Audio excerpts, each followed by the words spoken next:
No, your television set is not broken. This is merely our way of letting you know the birds is coming.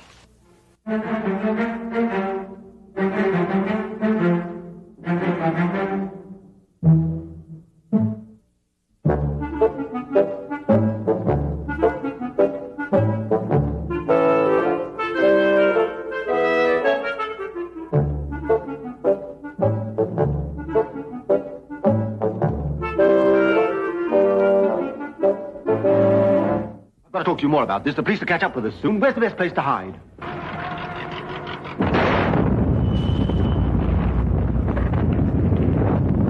Robert!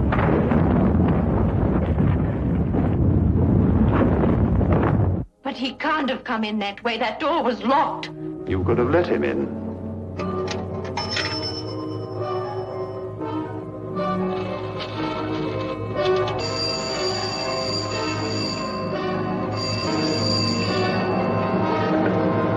Hello?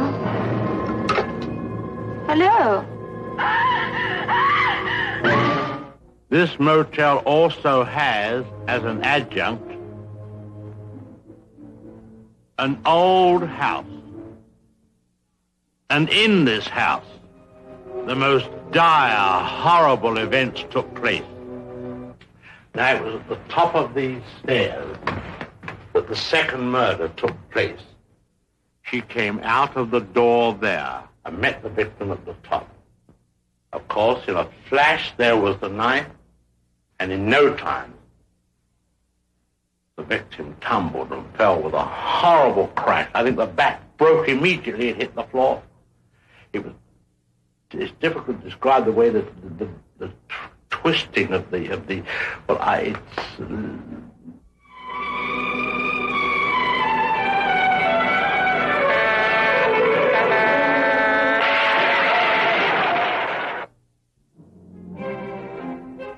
Good evening. It is a rare man whose past does not return to haunt him. My past is about to catch up with me on this very show.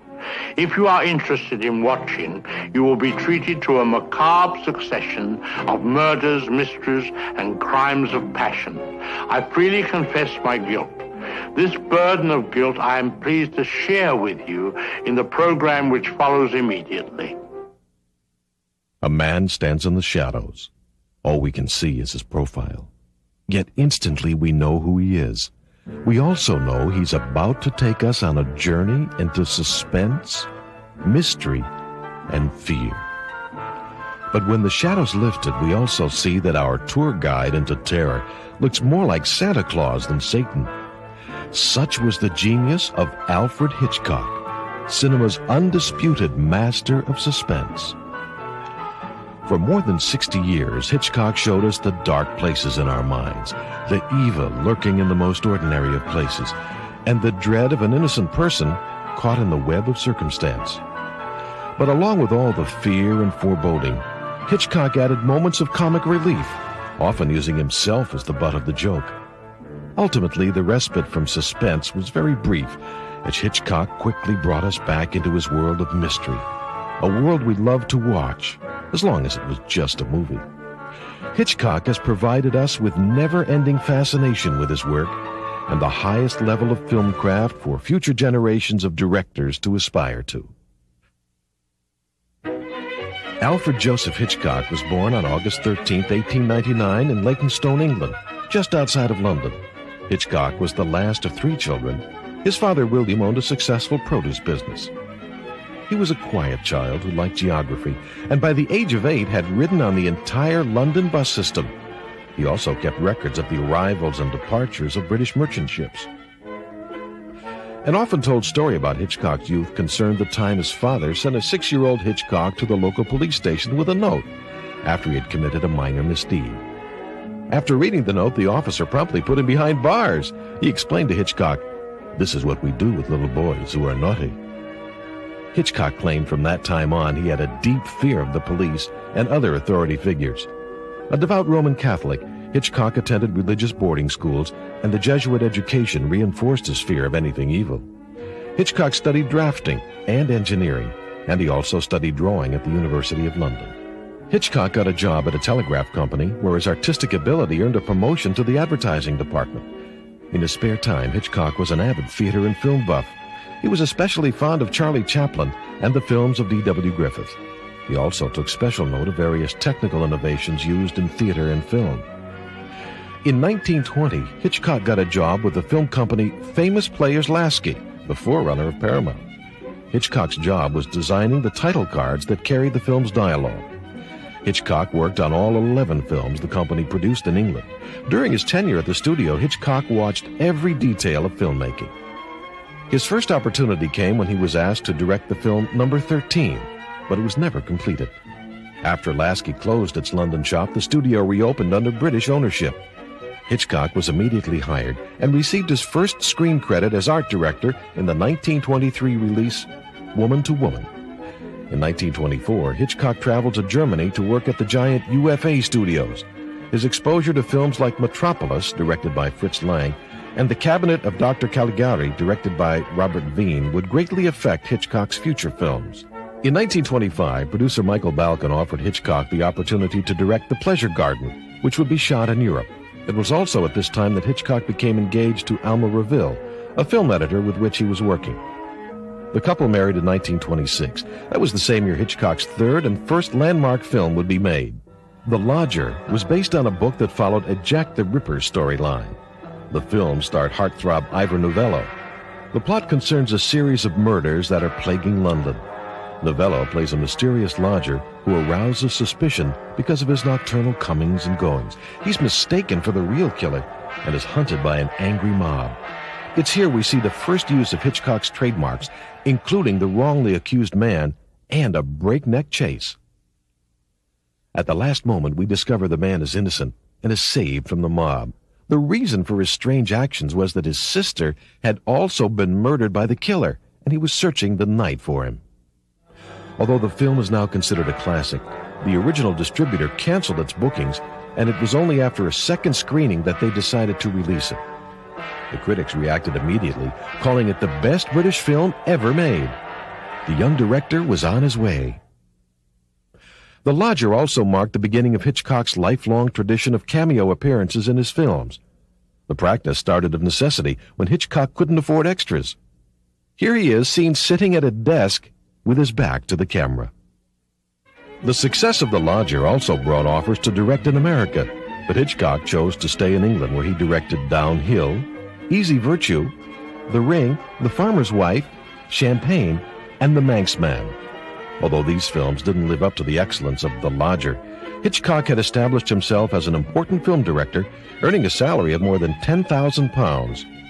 He also became a father on July 7, 1928. Alma gave birth to their daughter, Patricia. In 1927, the sound era arrived in America with the release of The Jazz Singer.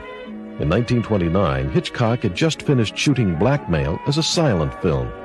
When British International Films informed him they had sound equipment available, Hitchcock agreed to reshoot the film as a talkie.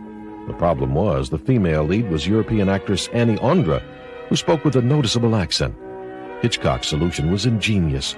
Since dubbing had not been invented, he hired British actress Joan Barry to stand just off screen and speak Miss Ondra's lines while the actress silently moved her lips. How do I look? Well, now wait a minute. Isn't quite right. The plot of Blackmail is both simple and effective. After fighting with her boyfriend, Alice is picked up by a young artist, played by Cyril Richard. After returning to the artist's flat, she agrees to model for him and puts on a flimsy outfit. Things get out of hand when the artist tries to take advantage of the situation.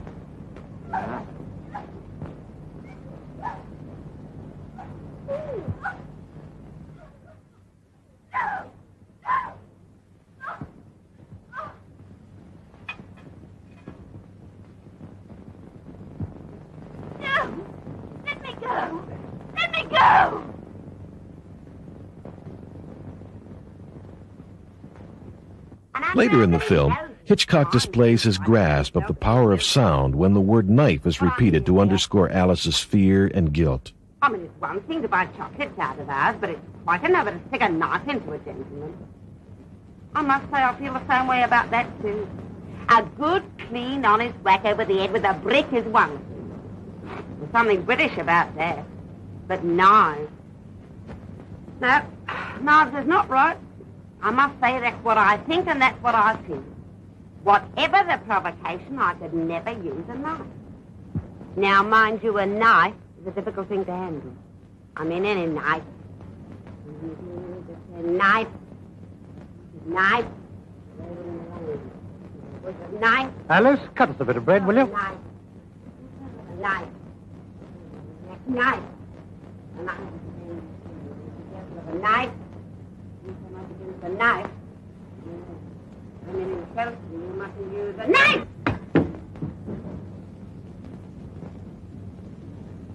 Yeah, you ought to have been more careful. Might have cut somebody with that. Another highlight of the film is the final chase through the British Museum. Most of it was created using a trick camera shot called the Schuften process, named after a German cinematographer. The technique used painted images combined with mirrors and real scenery, a forerunner of rear projection. This also marked the beginnings of another Hitchcock trademark, the chase, using famous landmarks as a backdrop.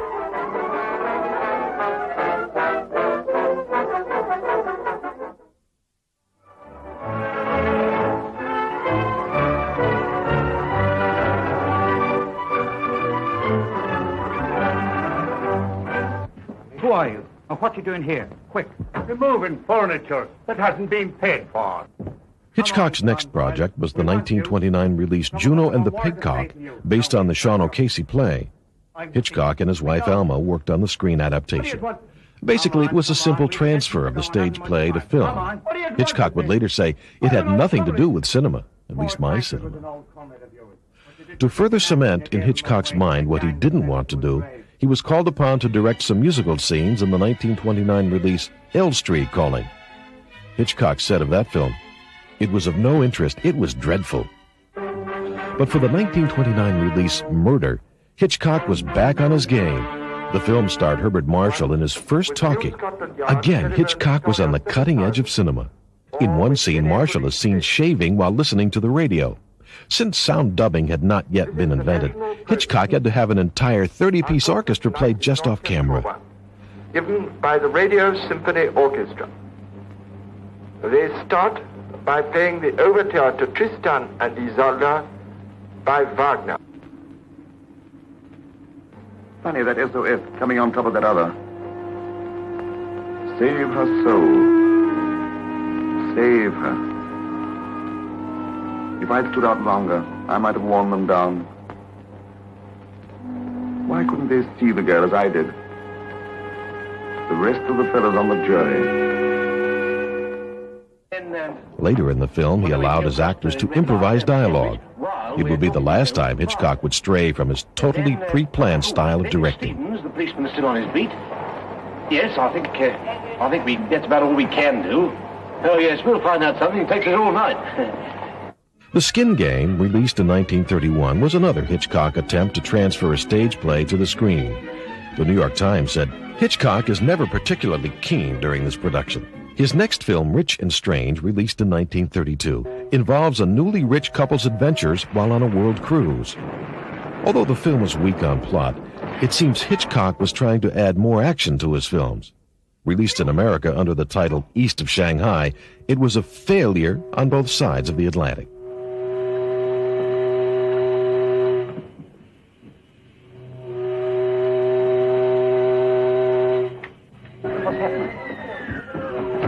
I don't know. I Must know. I don't know. What is it?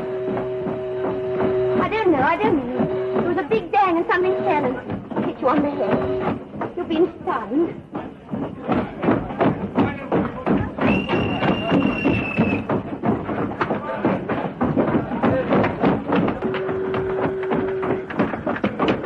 Can't get the damn thing open.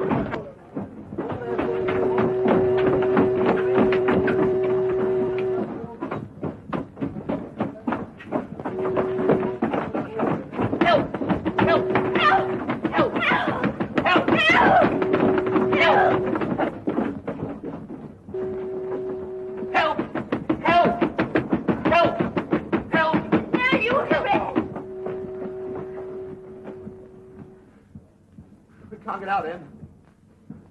We're going.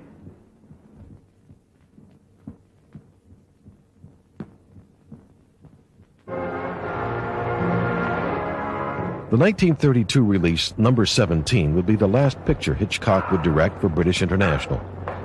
About the pictures, isn't it? Too much for my liking.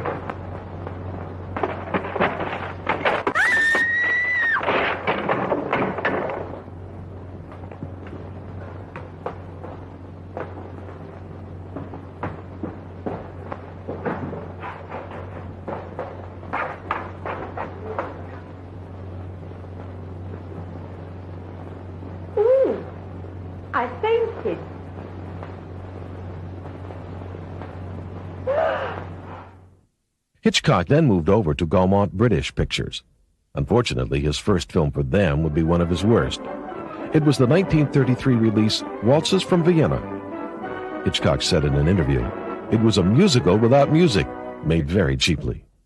This period marked the only low point in Hitchcock's career because his next film, the 1934 release The Man Who Knew Too Much, would establish Hitchcock as the undisputed master of film suspense.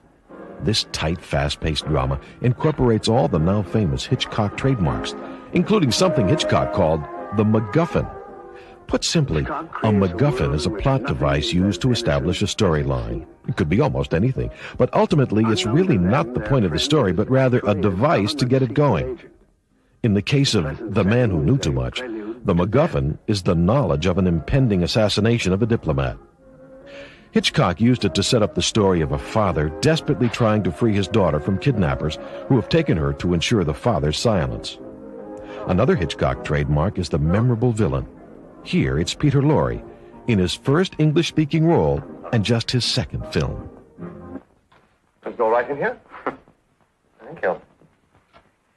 I ought to have mentioned it to you, perhaps.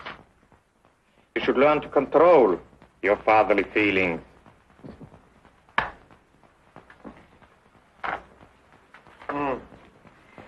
Collected our brother's little offering yet? Have you? Oh, sir, I forgot. Pardon me. Dangerous.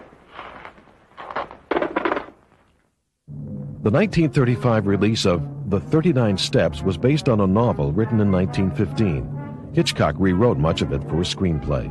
The novel's writer admitted after viewing the film it was actually much better than his original version. Hitchcock also considered it one of his favorite films. Robert Donat plays Richard Hannay, a Canadian on holiday in London, who gives refuge to a mysterious woman.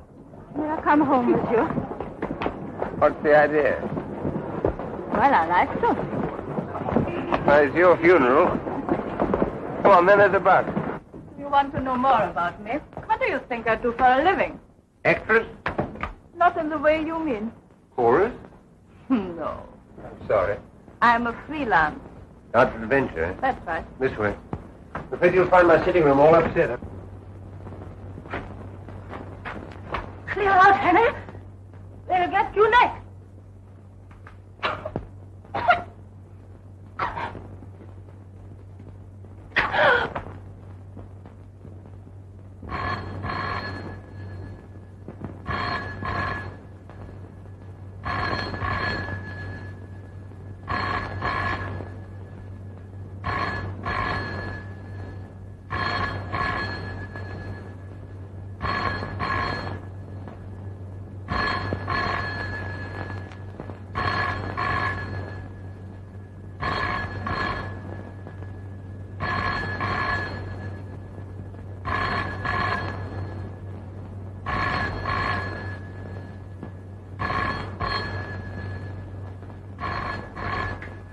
What you were laughing at just now is true.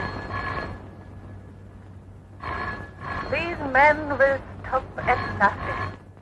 The killers, who are spies, are now after Hannay, who flees by train to Scotland.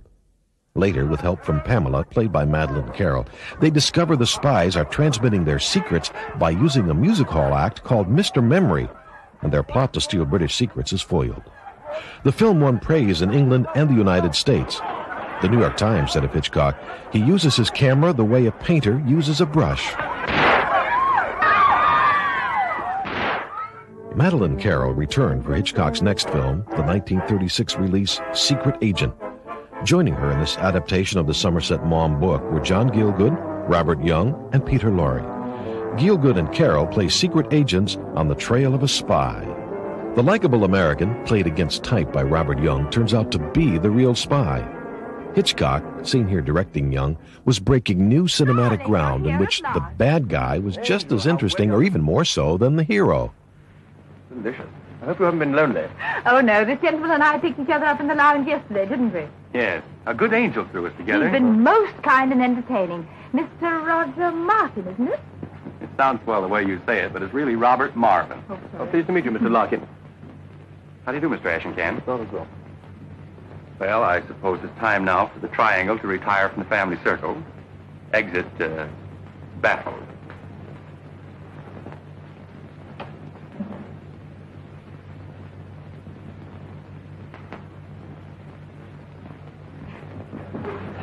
I wasn't expecting you quite so soon. This floor makes my beautiful leg very angry. Another memorable character from the film is Peter Laurie, who, although looking like a typical villain, actually plays a bogus Mexican general and friend to the hero.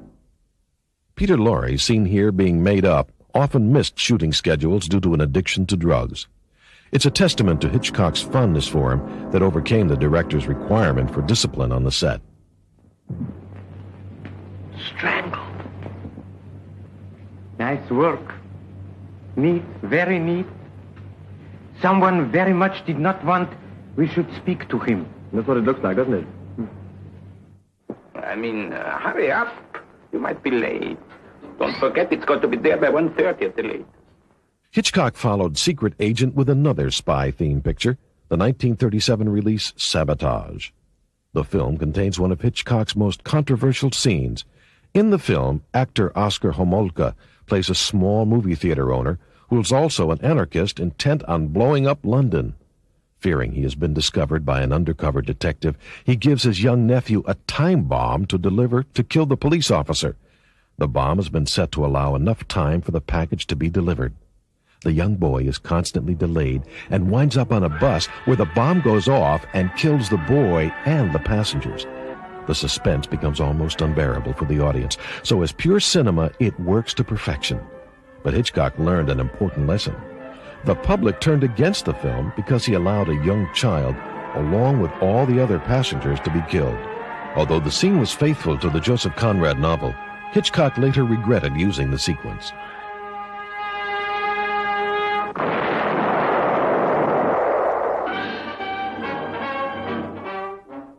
The 1937 release Young and Innocent returns to Hitchcock's theme of the wrongly accused innocent man.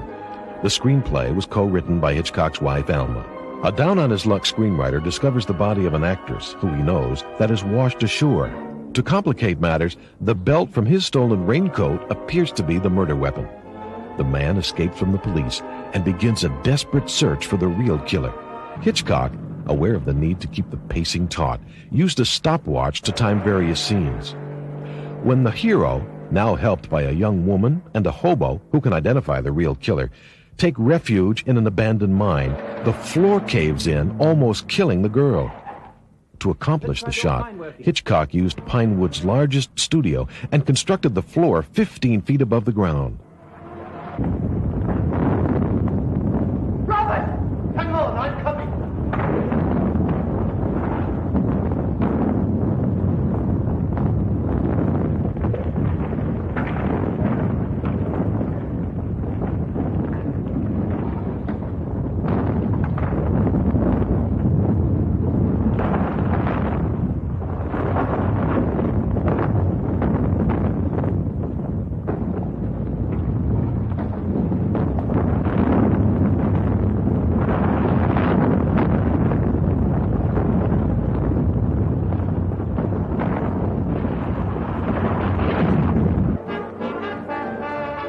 Later, the film contains one of Hitchcock's most memorable shots. With the police in hot pursuit, the trio find themselves in the ballroom of the Grand Hotel. The camera, in one continuous crane dolly, will reveal the murderer to be the drummer. To accomplish the shot, Hitchcock needed England's largest camera crane. Also, the camera operator had to constantly refocus from 145 feet to just 4 inches. Hitchcock needed 2 days to complete the shot.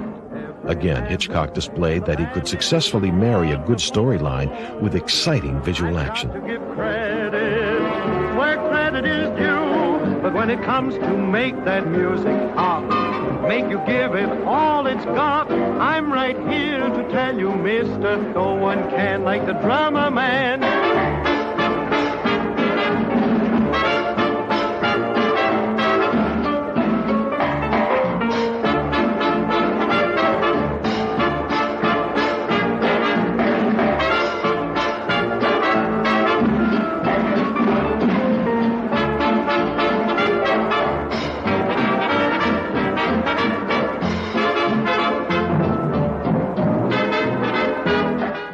Hitchcock was enjoying both professional and personal success. By all accounts, he was a devoted husband and a proud father. In August of 1938, the family visited New York. Although billed as a holiday, many suspected Hitchcock was interested in directing in the United States. Reportedly, both Pandro Bergman of RKO and David O. Selznick had representatives meet with Hitchcock while he was in New York. He didn't make a movie deal, but Hitchcock's fascination with police procedure and crime led him to visit a New York police station before his return to London in September. Hitchcock began work on The Lady Vanishes. This 1938 release would prove to be one of Hitchcock's most popular films, and he won the New York Film Critics Award for Best Director. Interestingly, Hitchcock came to the project rather late, after the script and cast had been set. The entire film was shot in a small 90-foot studio. As the story unfolds, we meet a young girl returning from a vacation in Eastern Europe. She meets a charming old woman on the train. If I were you, I'd try and get a little sleep. It'll make you feel quite well again. There's a most intriguing acrostic in The Needlewoman. I'm going to try and unravel it before you wake up. But after awakening from a nap, the girl discovers the old lady has vanished. The problem is that she seems to be the only person to have noticed the switch. Once again, Hitchcock delights in showing us what happens when a normal person is thrown into an exceptional situation.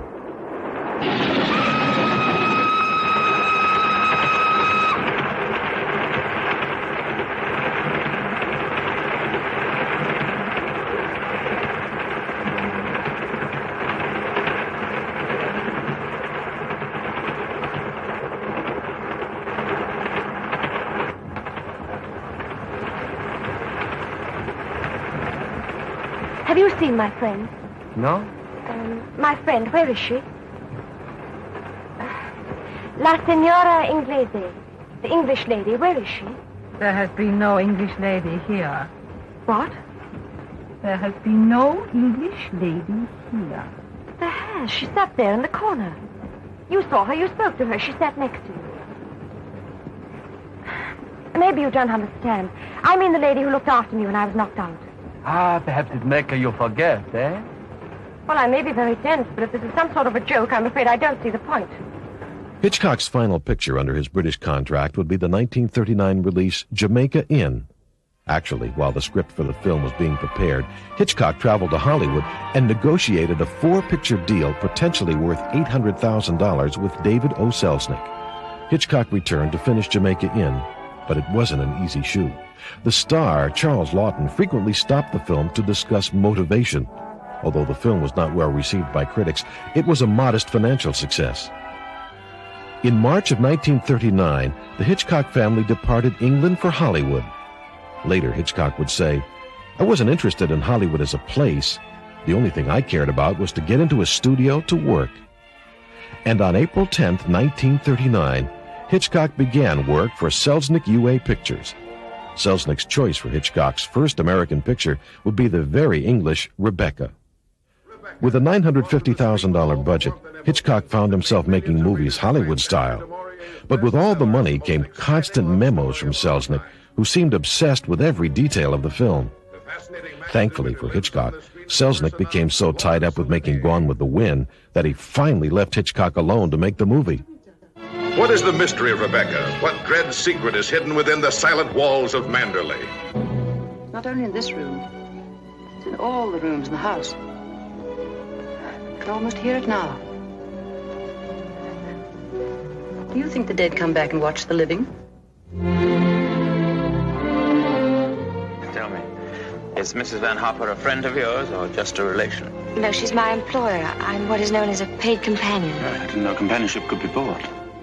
There is mystery, love, and laughter in Rebecca, the motion picture still unsurpassed for suspenseful romance. The result was a triumph.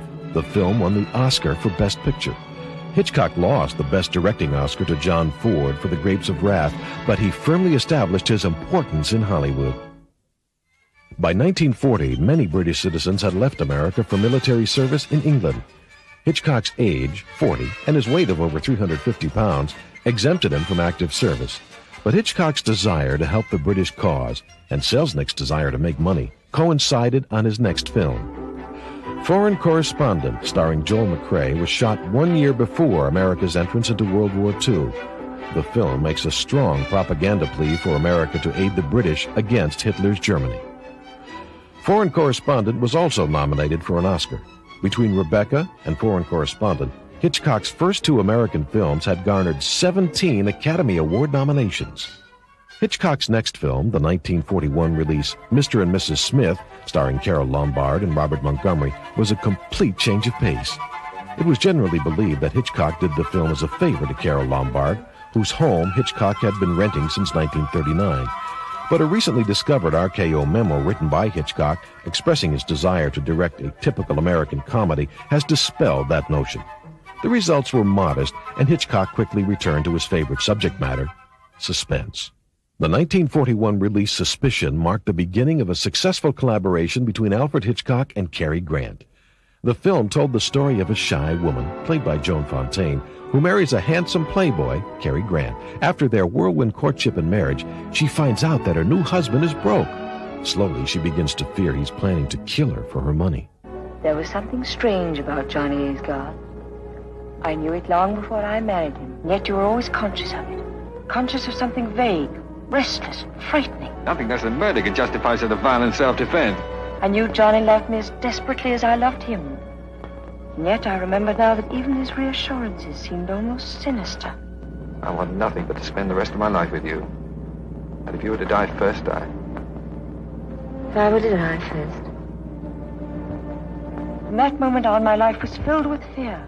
But the fear of not knowing, the agony of waiting, of wondering how it would happen, of waking in the middle of the night, shaking with terror, and finding myself praying that whatever it was, it would be done quickly and with mercy. The evidence before the crime. I wanted you to know, in case I met a violent end. The film is based on the novel Before the Fact, in which the husband is a murderer, but RKO officials refuse to show Cary Grant as a villain.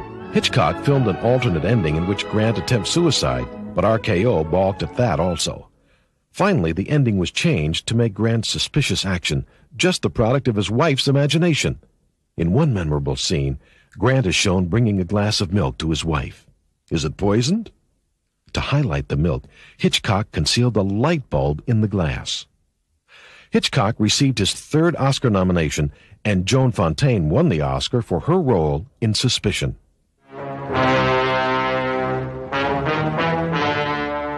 Hitchcock's next film was the 1942 Universal release Saboteur. Hitchcock originally wanted Gary Cooper and Barbara Stanwyck for the leads, but budget considerations at Universal forced him to settle for Robert Cummings and Priscilla Lane.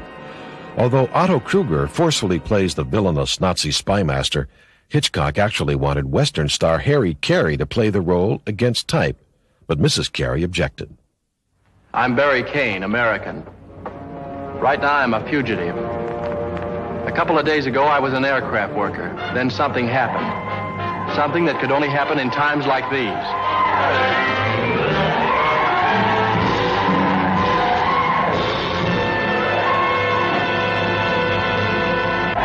My best friend died in that fire. The authorities questioned everybody. I told them what I knew.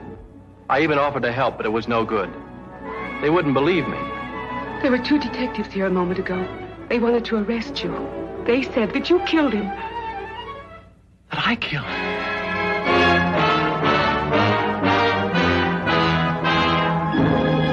what it is to be hunted like an animal, to dread every door you open, to fear everybody, even the one girl you could love. Even if a man committed murder to defend himself, maybe I wouldn't tell the police. But there's only one reason why a man commits sabotage, and that's worse than murder. We fled through 3,000 miles of terror from Los Angeles to New York. Step by step, the whole vast pattern of sabotage became clear to us. We had to find those saboteurs. Saboteurs who lived in the desert like rats and spied out the land. Influential saboteurs so crazy for power they were willing to stab this country in the back. Well, we found them, and we almost wish we hadn't. What the film lacked in star power, it made up for in lavish sets and exciting locations. All in all, more than 4,500 camera setups were used, including a $45,000 Fifth Avenue mansion set. Police. They'll grab me as soon as I open my mouth. But what are you going to do? We can't just stand here.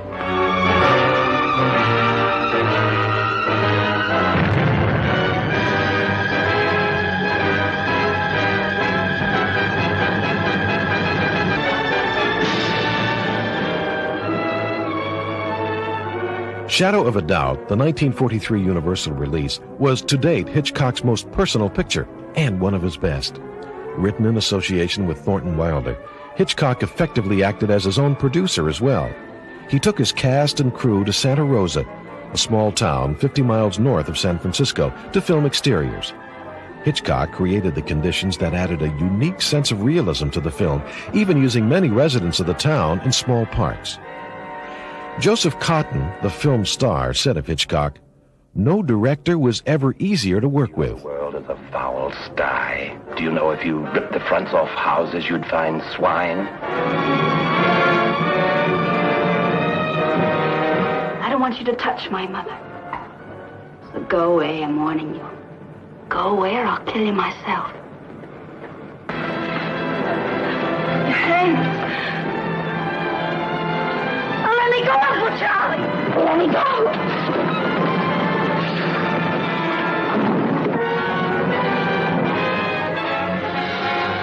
By 1943, Hitchcock had completed 6 films since his arrival in Hollywood. Every film except Foreign Correspondent had made money.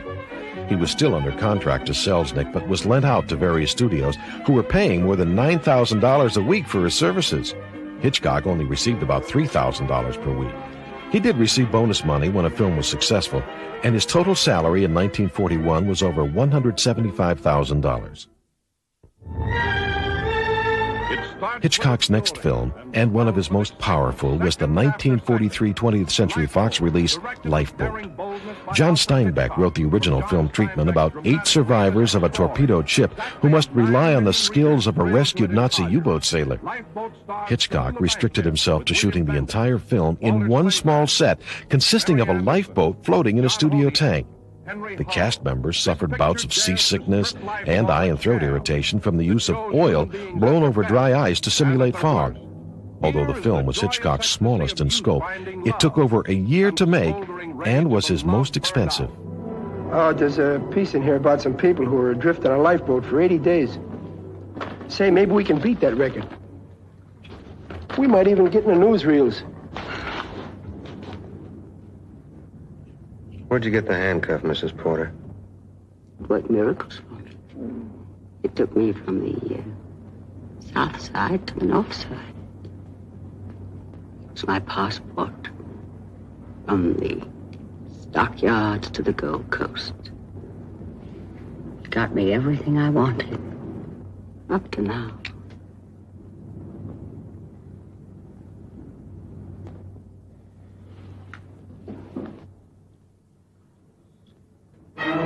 Lifeboat was Hitchcock's first American box office failure.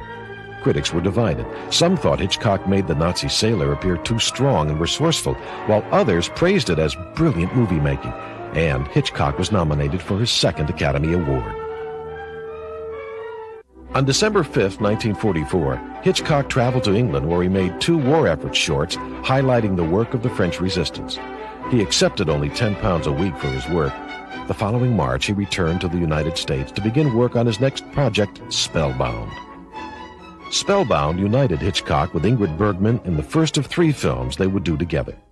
Bergman had also been brought to America by Selznick in 1939, and she was enjoying great success. Spellbound was only Hitchcock's second film made directly for Selznick International. Surprisingly, Selznick gave Hitchcock great freedom in making the film, even allowing him to hire Salvador Dali to design the dream sequences. But the producer didn't allow Hitchcock to film outside the studio for fear of going over budget. Gregory Peck, also under contract to Selznick, was assigned to star opposite Ingrid Bergman, and Hitchcock was less than enthusiastic about Selznick's choice for the male lead. Your first honeymoon. Yes.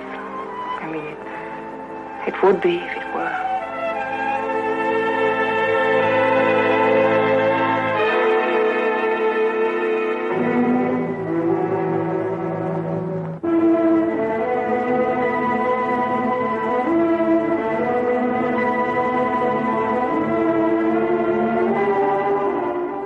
After Spellbound, Hitchcock, along with writer Ben Hecht, began work on another Selznick project that would team Cary Grant with Ingrid Bergman. But in 1945, Selznick found his resources overextended when his production of Duel in the Sun began running over budget. To raise funds, he sold all the rights to the new Hitchcock project, including cast and crew, to RKO for $800,000 and 50% of the profits. With Selznick out of the picture, Hitchcock had the opportunity to produce and direct his first American film, and what a film! Notorious, produced for $2 million, quickly grossed close to $10 million. Hitchcock had pre-planned every shot in the film, and for Hitchcock it was this visualizing of each scene that represented the real making of the film. The Macguffin used in Notorious involved uranium hidden in bottles of wine. When Hitchcock and Hecht first came up with the idea, they checked with a professor at Caltech to see if it was feasible. Unaware of the importance of uranium in the ultra-secret atomic bomb project, their innocent questions aroused the interest of the FBI, who reportedly followed the filmmakers for months.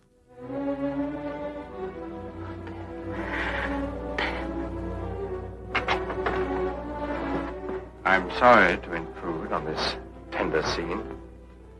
I knew her before you did, loved her before you did. I wasn't as lucky as you.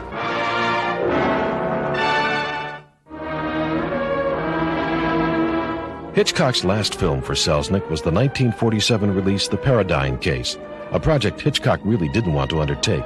Making things worse, Selznick never left Hitchcock alone. Although the film features an all-star cast and a $4 million budget, it was a disappointment.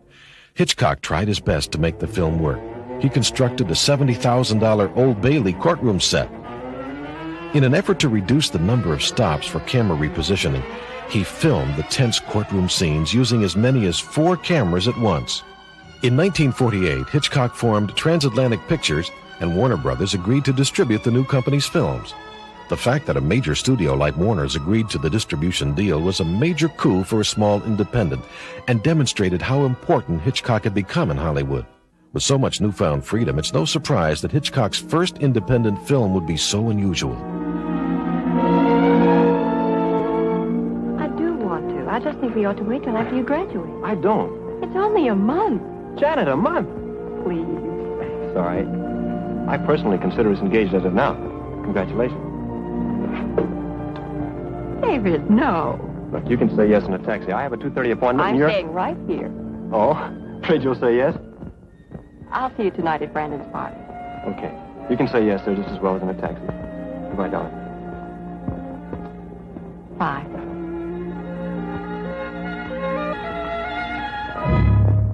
That's the last time she ever saw him alive. And that's the last time you'll ever see him alive. What happened to David Kentley changed my life completely, and the lives of 7 others. Janet Walker, Henry Kentley, the boy's father, his aunt, Mrs. Atwater, his best friend, Kenneth Lawrence, a housekeeper named Mrs. Wilson, and the 2 who were responsible for everything, Brandon Shaw and Philip Morgan. The 1948 release Rope was Hitchcock's first Technicolor film. Rope was also the first major feature ever planned and shot in long, continuous takes. Sequences lasted up to 10 minutes, which was the maximum time a 35mm film camera could hold. The film was based on a stage play, and the story unfolds in real time. There are 11 sequences in the film, varying in time from 5 minutes to 9 minutes each. Later, Hitchcock would say, I did it as a stunt. It was quite nonsensical because I broke my own theories on the importance of cutting in montage. The 1949 release Under Capricorn was Hitchcock's first feature film produced in England since his arrival in America in 1939. He signed Ingrid Bergman to an enormous contract to star in the film. Under Capricorn is a romantic mystery set in Australia around 1840. As in Rope, Hitchcock again used long, continuous takes, but the technique was far less effective in this film. Tension arose between Hitchcock and Bergman, who complained about the stress of doing long takes. At one point, Hitchcock exclaimed, "Ingrid, it's only a movie." Later, he admitted that casting Bergman was a mistake. He said, "All I could think of was returning to London with the biggest star of the day." Hope you haven't been giving too much thought to what I said about Miss Day and her ladyship in her bedroom. I'm sure it wasn't her fault. Well, she wasn't what you'd call responsible at the time. I know she wasn't, because she had half her clothes off and didn't seem to notice. I wouldn't go in there, Sam. I tell you she's had a triumph. You mustn't spoil it. Spoil it? I see. I'm not good enough to stand beside my wife when she's with the quality. Don't be ridiculous, Sam. You aren't even dressed for a ball. Sam. What a shock you gave me. Sir Richard, may I present my husband? Oh, we're talking about horses. I was telling His Excellency that I was brought up in a stable. I heard you. Well, my money's as good as the next man's. The compliments of Mr. Sampson Plusky, Esquire. It'll pay for my wife's supper. Hitchcock never forgot the experience, and it was the last time he would allow the appeal of a star's glamour to cloud his movie-making instincts. The box office failure of Under Capricorn also brought the demise of Transatlantic Pictures. Hitchcock then signed a 4-picture deal with Warner Brothers. Although he was no longer an independent, Warner's offered him great freedom in selecting his future projects. Choosing to remain in England, his next film was the 1950 release Stage Fright.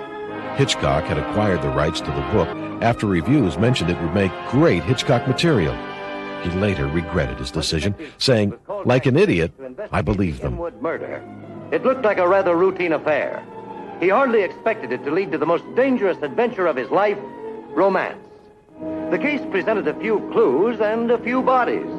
A very dead body, a very heavenly body, a very suspicious body, and finally a very charming busybody, who started out by getting tangled in the strings of the mystery and finished by getting tied up in the strings of his heart.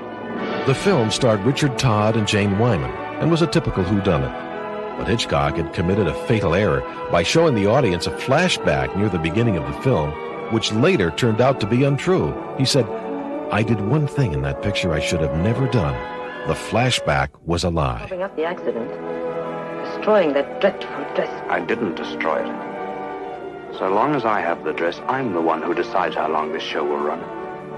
And everything else. Do you understand?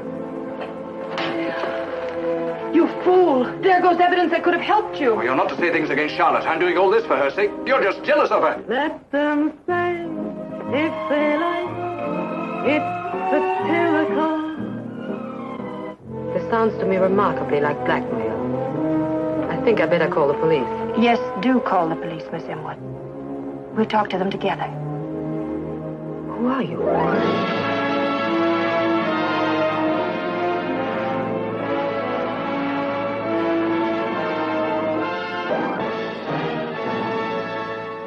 Hitchcock turned to another book for his next film, the 1951 release Strangers on a Train. The project got off to a rocky start. Hitchcock hired famed mystery writer Raymond Chandler to do the screenplay, but after 2 rewrites and many arguments, Chandler left the film, and a new script was finished just weeks before filming began. But it was worth it. The unusual story of 2 strangers who met on a train and agreed to exchange murders really caught the public's fascination. Hitchcock's casting added to the film's appeal, including Farley Granger's strong performance. But the surprise of the film was the likable Robert Walker, who was cast against type as a psychopathic killer. His brilliant performance won praise from the critics and seemed to elevate his career. Sadly, Walker died in 1951 after making just one more film. For the 1952 release I Confess, Hitchcock returned to one of his favorite themes, the wrongly accused man. Shot on location in Canada, it's the story of a priest who takes the confession of a murderer. Later, The priest is accused of the same crime, but his religious vows prevent him from revealing the truth. The film was a box office failure, and later Hitchcock thought the script may have been too somber. Why were you being blackmailed? You don't care whom I hurt, just so long as I answer all your questions. I only want to clear a murder. Caught in the tangled web of murder, 3 people confess the secrets that torture their souls. But in the echoes and shadows of the ancient city of Quebec, Canada, walks a man who knows the whole terrifying truth, but can never tell all the strange things his ears have heard. For he is sworn to silence. Grim silence that points the finger of suspicion at him. Crushing silence that brings him the contempt of the people who loved and respected him. A deadly silence that leads him to the 13 steps of the gallows.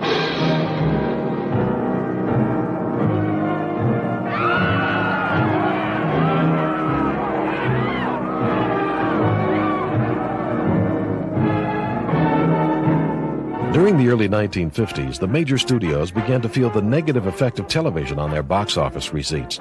In an effort to attract people back into movie theaters, various new movie processes were tried, including 3D.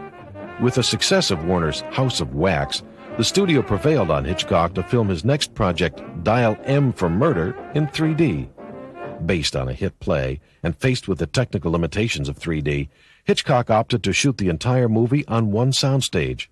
With his strong technical background, Hitchcock had little trouble dealing with the 3D process, and Hitchcock completed filming in less than 40 days.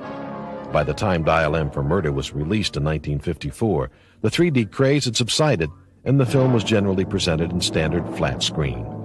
Strong performances by Robert Cummings and Ray Milland helped the film score at the box office. For Hitchcock, the most positive aspect of the film may have been working with Grace Kelly for the first time. It's the best crime play in years. The London Daily Mail headlined, "A murder thriller with a difference." The New York Daily Mirror wrote, "It holds your attention like a vice." What could you tell them? I should simply tell them that you're trying to blackmail me into murdering your wife. Fantastic, isn't it? But you know he's right, don't you, Tony? You've worked it out to the smallest detail. And this man is to be your murder weapon for the perfect crime. And you, Margot, you've been living dangerously, too dangerously. A married woman with a 2-party line to your affections. And Mark, ironic, isn't it, that in this design for death, you should be selected to be the perfect alibi for the murder of the woman you love. I couldn't possibly tell him. Not now. There is evidence, however, that he was blackmailing you. Blackmail? Yes, I'm afraid it's true, Tony. And you suggest that he came in by the window, and we know that he came in by that door. But he can't have come in that way. That door was locked. You could have let him in.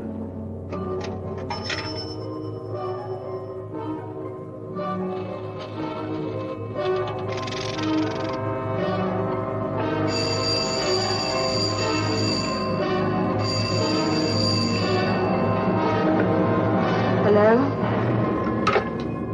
Hello?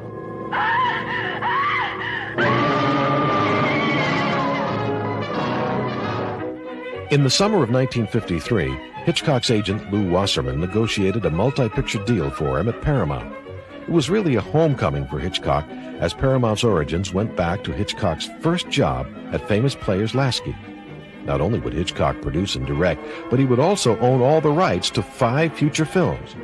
For Hitchcock, his timing couldn't have been better. His first Paramount film was the 1954 classic Rear Window. A surprised Grace Kelly received a phone call from Hitchcock requesting her to fly to Hollywood for wardrobe fittings.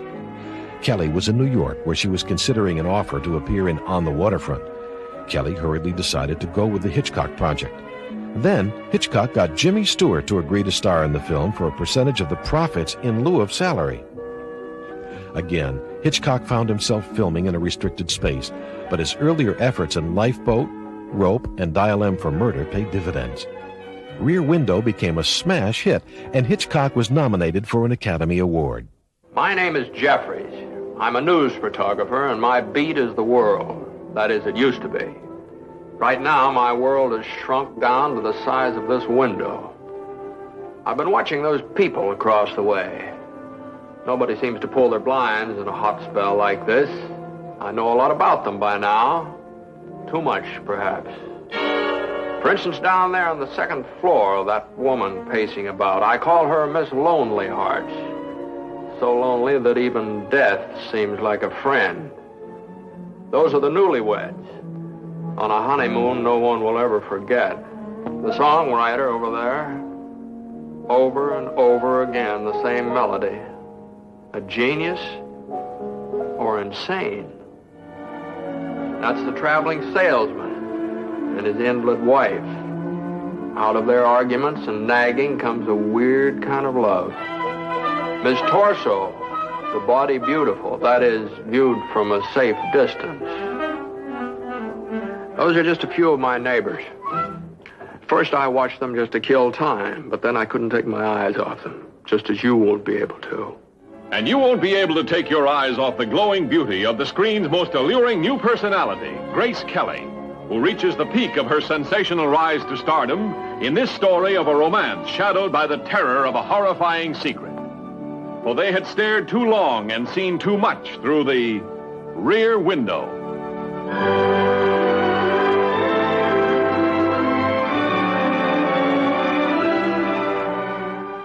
In 1954, Hitchcock appeared on a TV special to receive the Look magazine award from host Red Skelton. Watching the portly and proper Englishman, it would be hard to imagine that 1 year later, Hitchcock himself would become a major TV star. In Rear Window and Dial M for Murder, Mr. Alfred Hitchcock.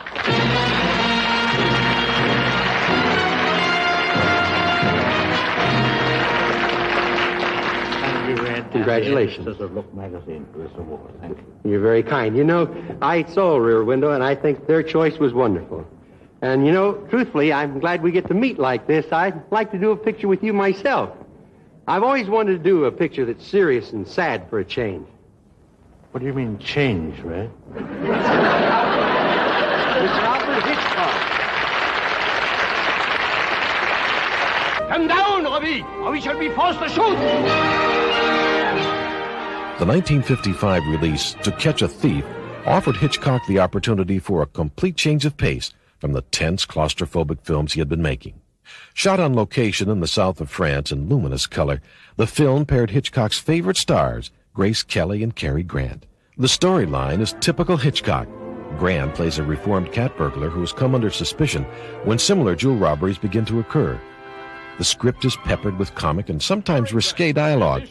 Grant, Kelly, and Hitchcock enjoyed each other's company immensely, and the result is one of Hitchcock's most elegant and entertaining films. Into very close contact in this perfect tale of romantic intrigue, filmed on the beautiful French Riviera. We have a very strong grip, the kind a burglar needs.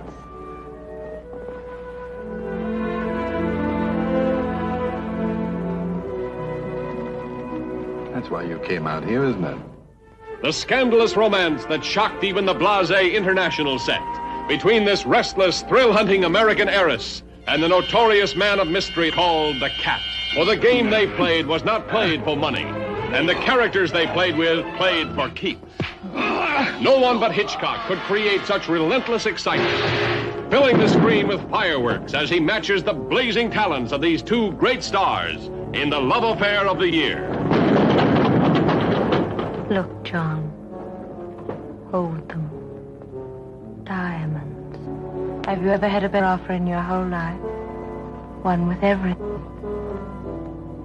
For this is that perfect moment in time when the magic wand of autumn touches its rolling historic hills and transforms them into a veritable wonderland of dazzling color. Hitchcock's next film, the 1955 release The Trouble with Harry, was his fourth film in less than 2 years, and a disappointment. The film takes place in Vermont, and Hitchcock had hurriedly returned from the Riviera to take advantage of the fall colors, but bad weather forced much of the shooting back into the studio. The story centers on the discovery by a small boy, played by Jerry Mathers of TV's Leave It to Beaver, of a dead man named Harry Ward. 4 different townsfolk believe they may have been responsible for the man's death. One of them was played by Shirley MacLaine in her film debut. After a series of comic attempts to hide the body, it's learned that Harry actually died of natural causes. Although many critics liked the subtle British humor, it didn't appeal to American audiences and failed at the box office. Perhaps the sweet old sea captain, who actually wasn't a very good shot. Or the New England spinster, who would go to any lengths to defend her honor. Or the enchanting redhead, who had been Harry's unkissed bride. Or the unconventional artist, who was mad about Harry's widow. Or the bum who needed a new pair of shoes. Or the nearsighted surgeon who liked to read poetry out loud.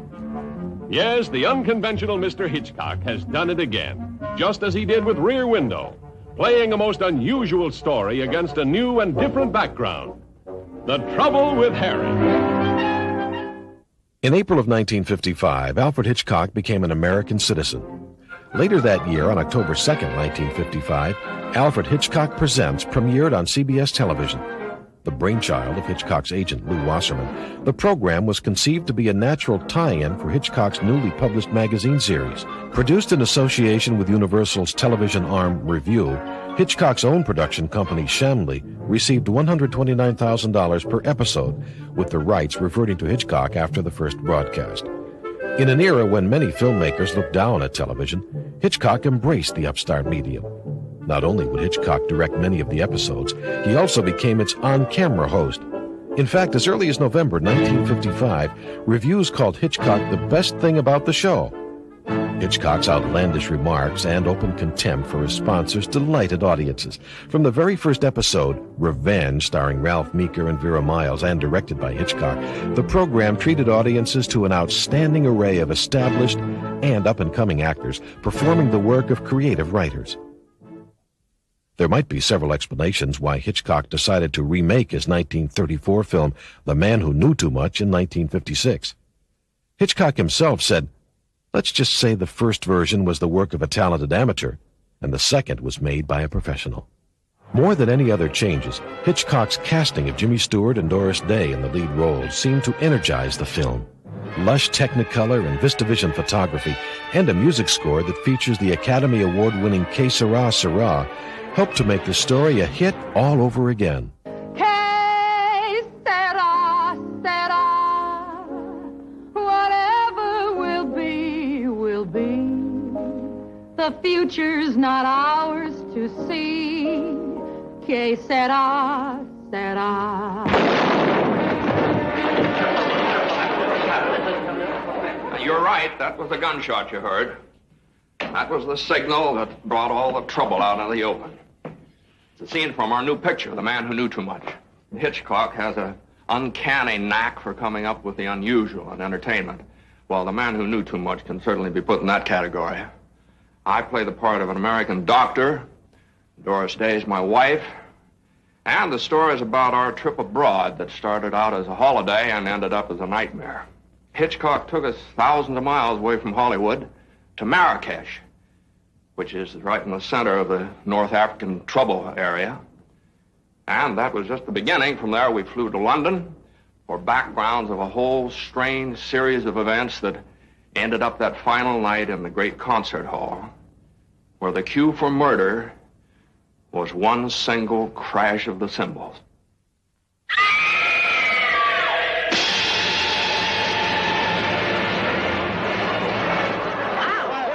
In 1956, Warner Brothers acquired the rights to the true story of a New York musician falsely accused of a crime. The Wrong Man, released in 1957, starred Henry Fonda as the falsely accused man and Vera Miles as the man's distraught wife. Hitchcock had worked with Miles when she appeared in the first episode of his TV series. Resisting the use of color or widescreen, Hitchcock shot the film in black and white on location in New York. Using a semi-documentary style, the film had such a frightening reality, it may have actually put off audiences and hurt the box office. In 1957, Hitchcock's production company, Trombly, was contracted to produce 10 one-hour episodes of a new NBC TV series entitled Suspicion. Hitchcock was executive producer and directed just one of the episodes. Joan Harrison, who had been with Hitchcock since 1935 in various capacities and was producer of Hitchcock's CBS show, became the associate producer. Another offshoot of Hitchcock's TV success was the 1958 album Music to be Murdered By. The 1958 release of Vertigo marked the beginning of an extremely productive period for Hitchcock. Paramount bought the screen rights to Vertigo specifically for Hitchcock. To ensure box office success, Jimmy Stewart, a Hitchcock favorite, and number 3 male box office draw was cast. Kim Novak, the current number 1 rated female star, was acquired from Columbia to appear opposite Stewart. The film has heavy psychosexual undertones, and it's become one of Hitchcock's most discussed and studied films. It was exactly what Hitchcock was after. He called it icebox talk, meaning that couples would discuss the film while hunting for food in their refrigerator after watching the movie. The story of a love so powerful it broke down all barriers between past and present, between life and death, between the golden girl in the dark tower and the tawdry redhead that he tried to remake in her image.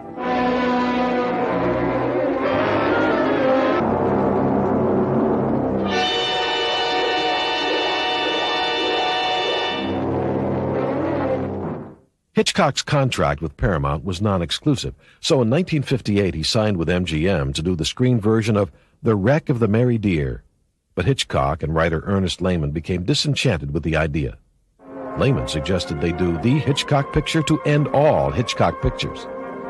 The director recalled an earlier idea suggested to him about the CIA creating a phony agent as a decoy. The result, of course, was the 1959 release North by Northwest, a perfect blend of suspense, action, and romance. All the Hitchcock trademarks are there: the wrong man, the chase, monumental backdrops, the memorable villain, and just enough comedy to break the tension. The film worked so well it became the prototype for a new breed of action-adventure films like the James Bond series. Cary Grant, running for his life, searching for a man who doesn't exist, and a secret nobody knows, and finding a blonde who has all the answers. Hello there. Tell me, why are you so good to me? Shall I climb up and tell you why? At breakneck speed, they race together toward the excitement that lies dead ahead, north by northwest. How do I know you aren't a murderer? You don't. Cary Grant, Eva Marie Saint, and James Mason as the man of sinister surprises. Apparently, the only performance that'll satisfy you is when I play dead. In your very next role, you'll be quite convincing, I assure you. The perfect setup for suspense. With the perfect woman and the perfect crime, as Alfred Hitchcock takes you north by northwest. Back on television, Hitchcock's show was a solid hit, with Hitchcock directing the season's first 2 episodes starring Lawrence Harvey and James Donald.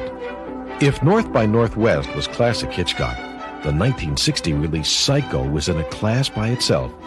Hitchcock's most famous and most profitable film had humble beginnings. Hitchcock was in pre-production of a film called No Bail for the Judge, but when its star Audrey Hepburn dropped out of the project, Hitchcock turned his attention to the novel about a serial killer written by Robert Bloch. Paramount wasn't happy with Hitchcock's choice. They felt the story was more horror than suspense. Hitchcock agreed to finance the project, and Paramount would distribute it. To save money, Hitchcock would film the picture at Universal's Review Studios, where Hitchcock's TV series was produced. The film was produced for under $800,000 and returned millions at the box office.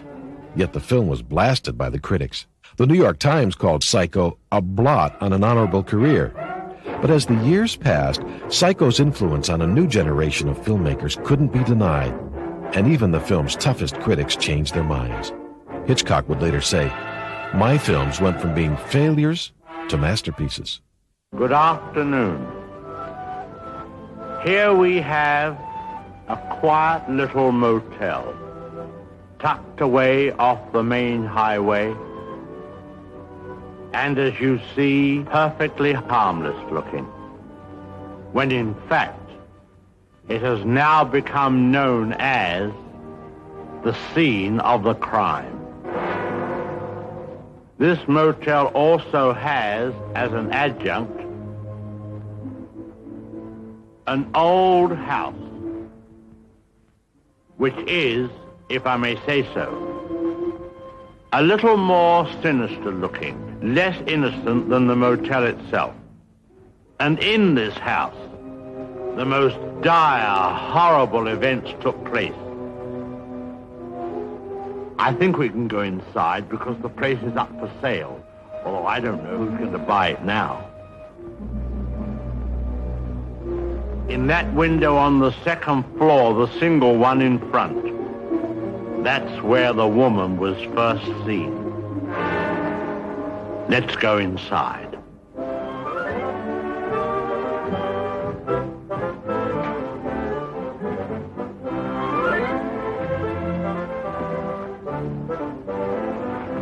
You see, even in daylight, this place still looks a bit sinister. Now, it was at the top of these stairs that the second murder took place. She came out of the door there and met the victim at the top. Of course, in a flash, there was the knife, and in no time, the victim tumbled and fell with a horrible crash. I think the back broke immediately and hit the floor. It's difficult to describe the way that the twisting of the well, I won't dwell upon it. Come upstairs. Of course, the victim, or should I say victims, hadn't any conception as to the type of people they would be confronted with in this house, especially the woman. She was the weirdest and the most... Well, let's go into her bedroom.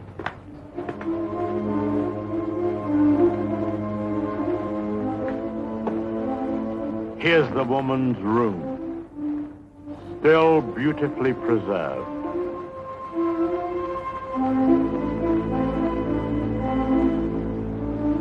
And the imprint of her figure on the bed where she used to lay. I think some of her clothes are still in this wardrobe.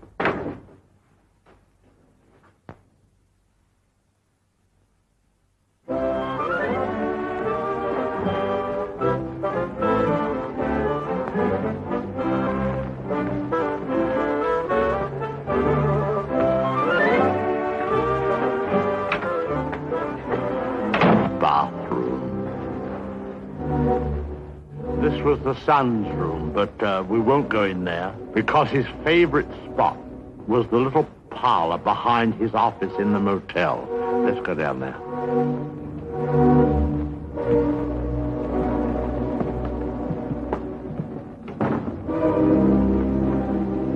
This young man, you had to feel sorry for him.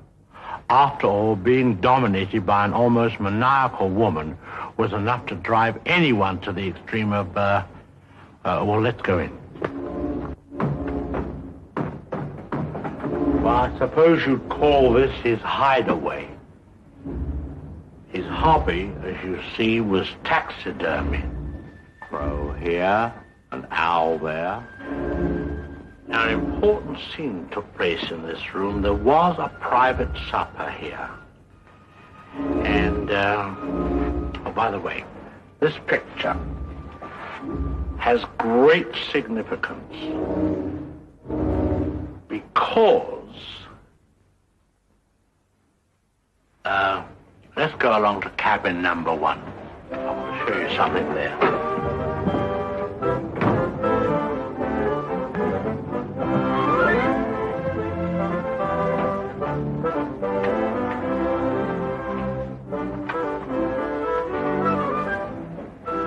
All tidied up.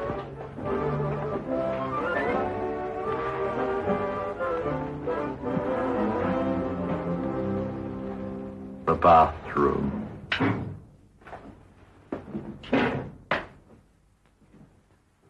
Well, they've cleaned all this up now. Big difference. You should have seen the blood. The whole place was, well, it's too horrible to describe. Dreadful. And I'll tell you, there's a very important clue was found here. Down there. Well, the murderer, you see, crept in here. Very slowly. Of course, the shower was on. There was no sound. And,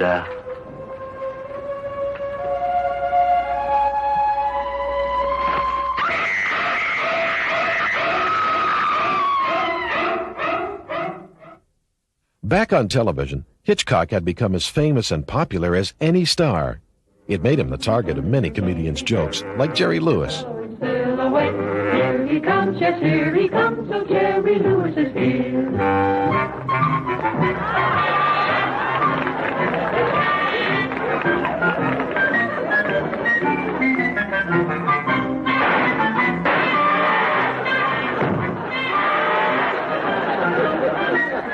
But Hitchcock's hosting antics were the icing on a very well-baked cake. Each week, his program consistently offered haunting stories and first-rate performances, like The Man from the South, starring Steve McQueen and Peter Laurie. The episode was used in this piece to promote the 1959-1960 season to network affiliates and sponsors. If you can make this celebrated lighter of yours work for you 10 times without missing, 10 times in succession, mind you, then the car is yours. Do I put up my spare set of pajamas? No. Look, I'm devoted to gambling, but I have never asked anybody to put up more than he can afford to lose. What, for instance? Oh, I'm going to make it easy for you. Easy for you to win the car, I mean. Is that all right? I'm listening. I like the easy part. Well, I'm thinking of some small thing that you could afford to give away. And if you lose, well, you won't have to feel so bad, such as the little finger on your left hand. My what? Is that so strange? He wins, he takes the car. I win, I take his finger. Is that so strange? Wow. I've been hanging around barrooms half my life. I never heard anything like this before. Isn't it fair? Don't ask me. Ask him. Now, what do you mean if I lose, you take the finger? How else? I chop it off. 1.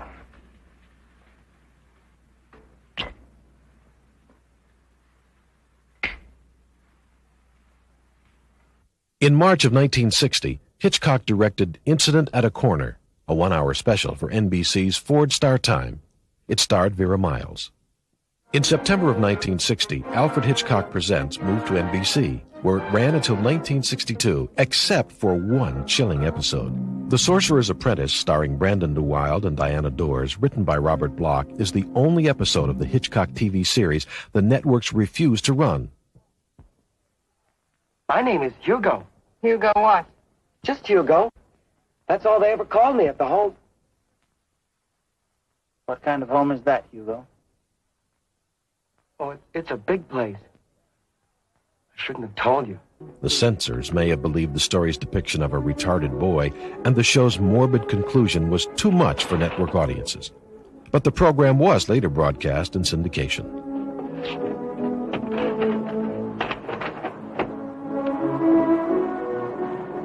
Are you ready? Yes. Ladies and gentlemen,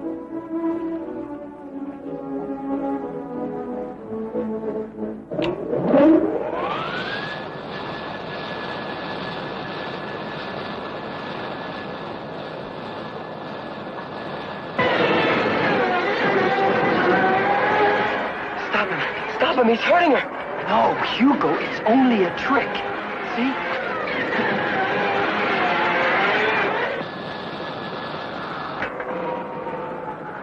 He's killed her. The devil's killed her. Calm down.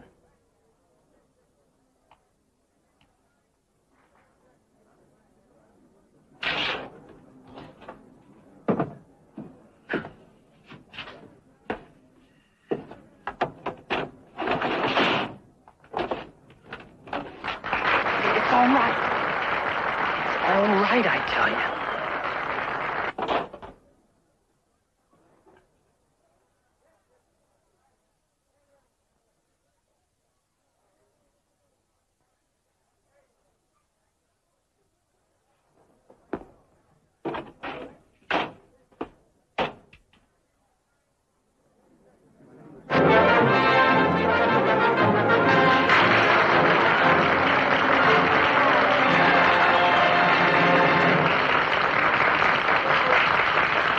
All that matters is the wand. The magic wand. You're talking about? You told me yourself. Whoever has the wand has the power.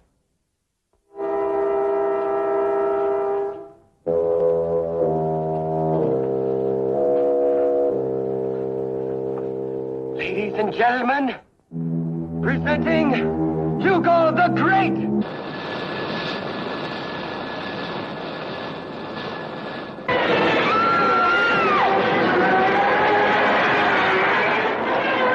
Smile, Irene! Smile! Smile!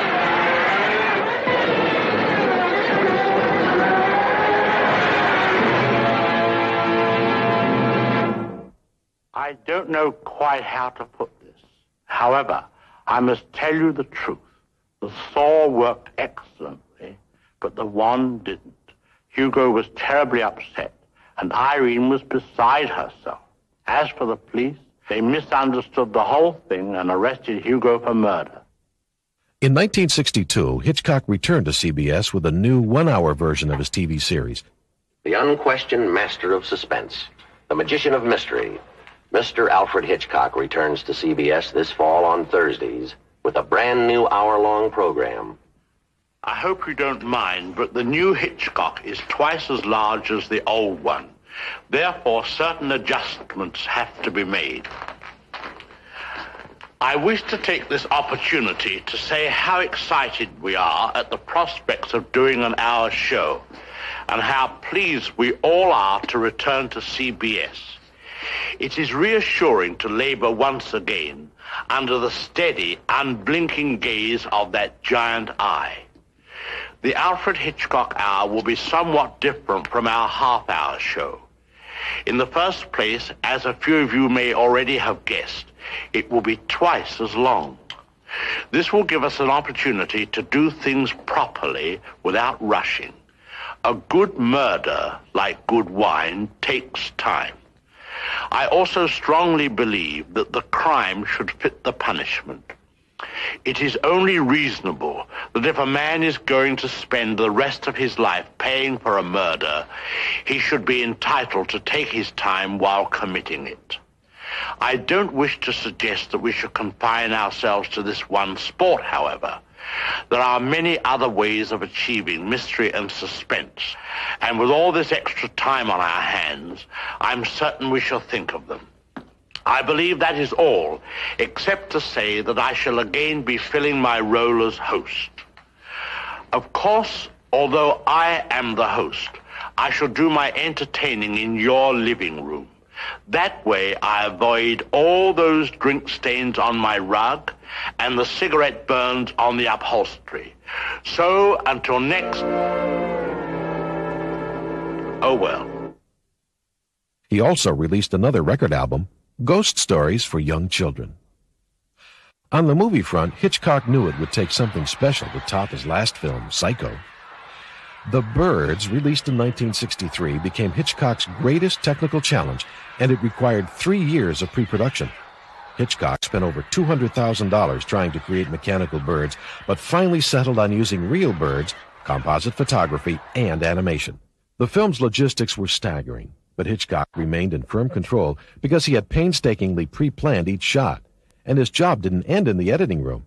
As in so many of his productions, he took center stage in selling the film. It is about the birds and their age-long relationship with man. It will be seen in theaters like this across the country. This cave drawing is one of man's earliest sketches of his feathered friend. One can see at once the loving care with which the artist depicted his subject. The story of man and his friends, the birds, is filled with many fine examples of ways in which these noble creatures have added to the beauty of the world. Take this plumed hat from the period of Charles I. How proud the birds must have been to have their feathers plucked out to brighten man's drab life. Here we have a later model, a refinement of the first. Here man, or rather woman, thought enough of the birds to have an entire one as a decoration. It's quite dead, of course. Naturally, the egg plays a very prominent part in my lecture. Not a word about which came first, however. I don't believe in dealing with controversial matters. Thousands of years ago, man was satisfied merely to steal an egg from a nest and use it for food.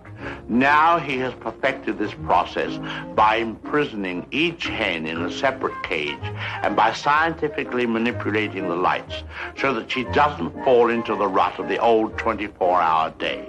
Thus, he can induce the bird to reach fantastic heights of egg production.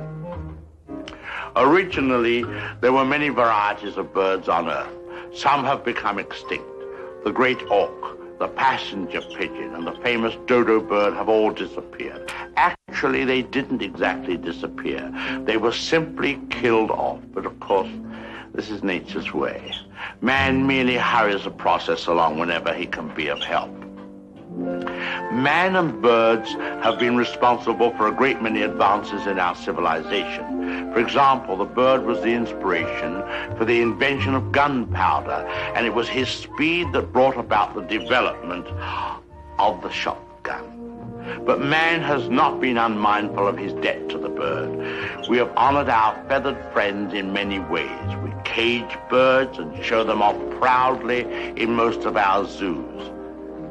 And the turkey is traditionally our guest of honor at Thanksgiving. I suspect you never realized that if it weren't for birds, even some of our pastimes would suffer noticeably. Duck hunting, for example. Granted, bagging a fellow hunter can be diverting, but the supply is rather limited. I hope you don't mind if I have something to eat, but I'm rushed today. Planning the lecture has been most educational for me. I've begun to feel very close to the birds and have developed a real sympathy for our little... What was I saying? Oh, yes. I've come to feel very close to the birds and have come to realize how they feel when... I don't think I'll eat just now. Hardly proper with all of you here. Surely the birds appreciate all we've done for them. Don't you? Beautiful cage, fresh water, no other birds to bother you, none of that blinding sunlight. Oh! Now, why would he do that? Most peculiar. What on earth?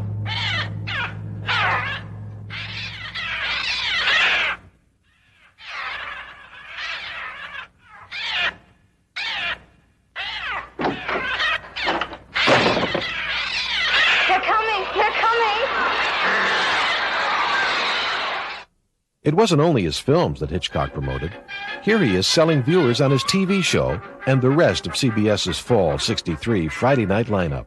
How do you do? And welcome to the Dead Letter Office. The words pièce de résistance keep occurring to me, no doubt because I'm getting hungry. Beginning in the fall, our program will be half an hour later than usual. Modesty forbids my making any extravagant claims about the surprises and the suspense which will characterize our new stories. However, I hope you remember where to find the Alfred Hitchcock Hour. Just follow the great adventure, take Route 66 until it ends, then proceed through the Twilight Zone. And there you are. The envelope, please.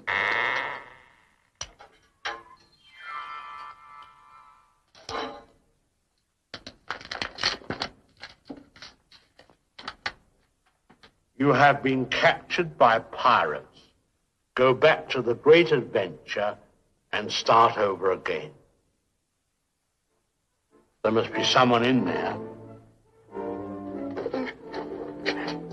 Yes, someone or something. I've always believed a firm hand clasp was the sign of an honest man. I hope that's true. Until the new season, then. In 1964, Hitchcock exchanged his rights to Psycho and his TV series to MCA Universal for 150,000 shares of stock, making him the third largest shareholder in the company and a multimillionaire. It also assured him of total control over his film career for the rest of his life. Hitchcock's half-hour TV programs were so popular that CBS aired reruns in the afternoon, and Hitchcock, ever the willing pitchman, filmed new host segments for the shows. Good afternoon, ladies, and any gentlemen who may be malingering. Just make yourselves comfortable. We shall begin in a moment. Today we are bringing you our television album, Pictures to Iron By, together with a few long-playing commercials. I wish to show you that murder, like romance, can flourish as well in the daylight as at night. It's all a matter of one's attitude. As you know, this is part of a series. I have 3 other towels just like it. And now for our program. Naturally, we shall steadfastly maintain our customary policy. Justice to all criminals, but no mercy to the sponsor. The wisdom of this double standard will be demonstrated by the following. I simply couldn't sit still another minute. I had to get to work. I'm sure you know the feeling. I'm equally sure that when the house is empty and no one is watching, you ladies occasionally use the banister as a means of getting from place to place more speedily. Naturally, I do too. I shall continue this conversation in a moment. I hope. That was exhilarating. The somersault at the end was especially thrilling. I'm sorry that commercial intervened, for I think you would have enjoyed watching. This concludes today's matinee. I hope you will join us next time. Until then, good day. How do you do? I am Alfred Hitchcock, and I would like to tell you about my latest motion picture, Marnie, which will be coming to this theater soon. Marnie is a very difficult picture to classify. It is not psycho, nor do we have a horde of birds flapping about and pecking at people willy-nilly. We do have 2 very interesting human specimens, a man and a woman. One might call Marnie a sex mystery, that is, if one used such words. But it is more than that. Perhaps the best way to tell you about the picture is to show you a few scenes. The 1964 release Marnie is a strangely controversial Hitchcock film. Many think it's one of his worst, a technically flawed and muddy film, while others say it's complex and richly textured, with similarities to Spellbound and Notorious. The film may have also suffered from comparison to Hitchcock's 2 previous nail-biters, Psycho and The Birds. Tippi Hedren, who had just starred in The Birds, returns as Hitchcock's heroine, and Sean Connery, in a complete change of pace from his first 2 James Bond films, plays the male lead.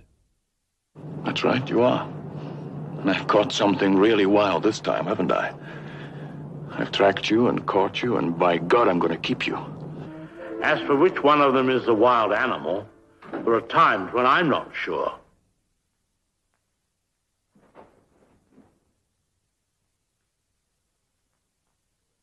I don't think that was necessary.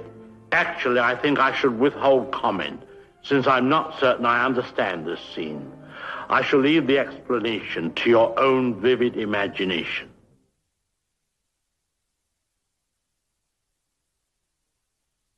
In making a motion picture like Marnie, one must be as careful as the most fastidious of chefs. Marnie was a very complex person. She was a thief, a liar, and a cheat. And yet there was something about her that made her different from the rest of us. That is the secret ingredient.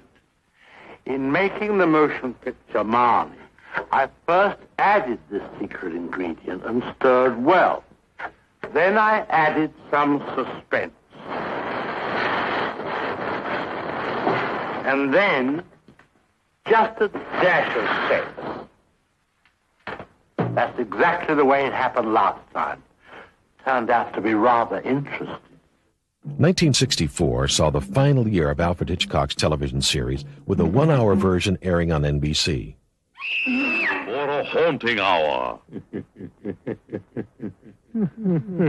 Join Alfred Hitchcock at 10, 9 Central Time. Good evening. Good evening. Good evening.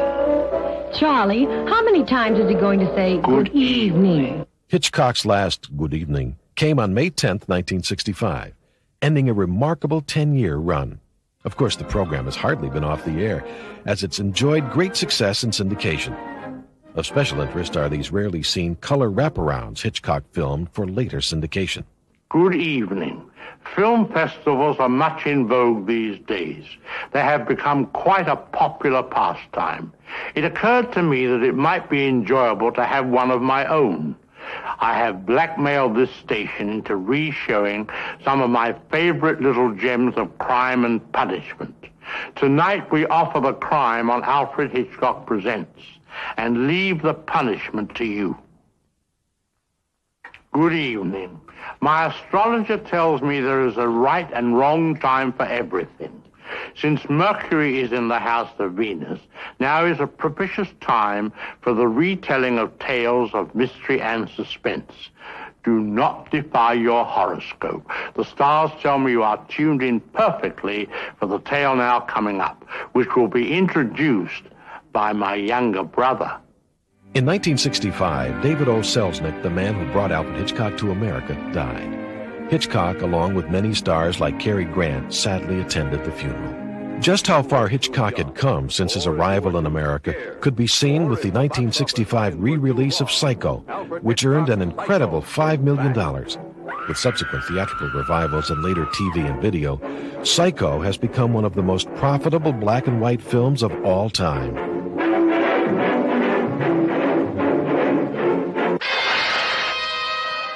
1966 saw the release of Hitchcock's 50th film, Torn Curtain. The Cold War spy thriller seemed troubled from the start, beginning with what the New York Times called a cliché-ridden script. Hitchcock's two stars, Julie Andrews and Paul Newman, were so expensive that production elements of the film had to be scaled back. Hitchcock's biggest problem was with Paul Newman. Newman, a method actor, constantly clashed with Hitchcock on the set, often refusing to obey Hitchcock's direction. Now you stay away from me. Don't talk to me. Go home. At the 1968 Academy Award ceremony, Alfred Hitchcock received the Irving Thalberg Award. Hitchcock's entire acceptance speech consisted of, "Thank you. Thank you very much indeed." For the 1969 release, Topaz, Hitchcock wanted to return to movie making on a grand scale. He cast less expensive actors in exchange for international locations and expensive Hollywood sets. Topaz was adopted from Leon Uris's novel about the 1962 Cuban Missile Crisis. When Uris's screenplay arrived, Hitchcock found it unacceptable, but he was already locked into production dates. He flew over another screenwriter and began rewrites, with new scenes often being delivered just hours before shooting. Does the word topaz mean anything to you? What is Topaz? Topaz is a story of espionage in high places. You'll see men and women caught up in the vortex of international tensions. With a $4 million budget, Topaz became Hitchcock's biggest American film failure.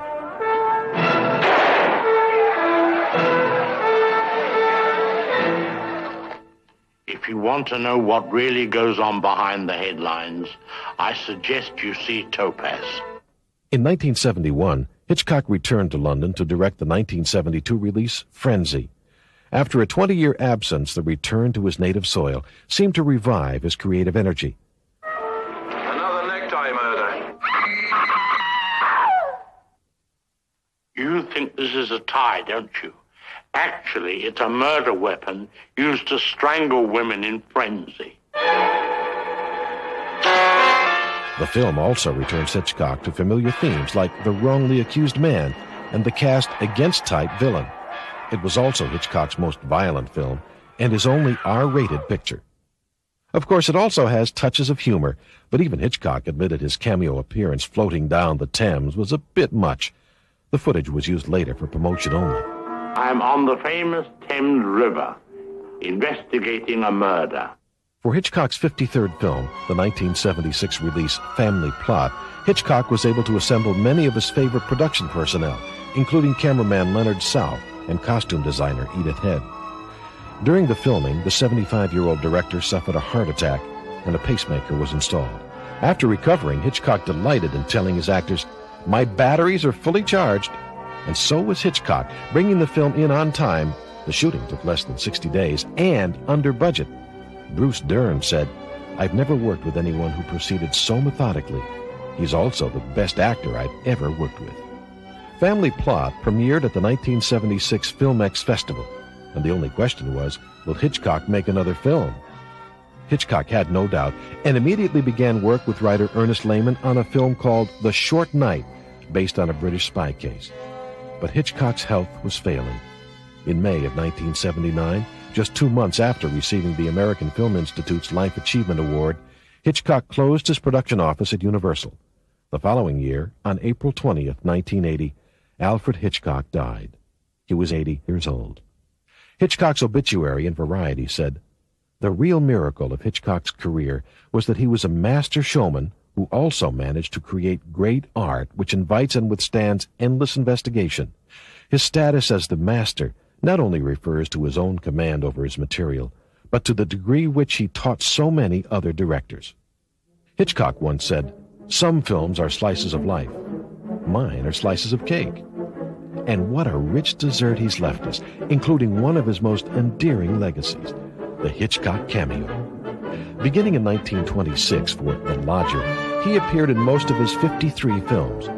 The first film you could recognize him in was the 1929 Blackmail.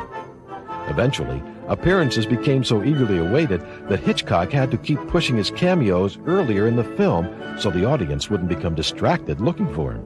As we watch some of Hitchcock's memorable cameos, they remind us of his truly remarkable career.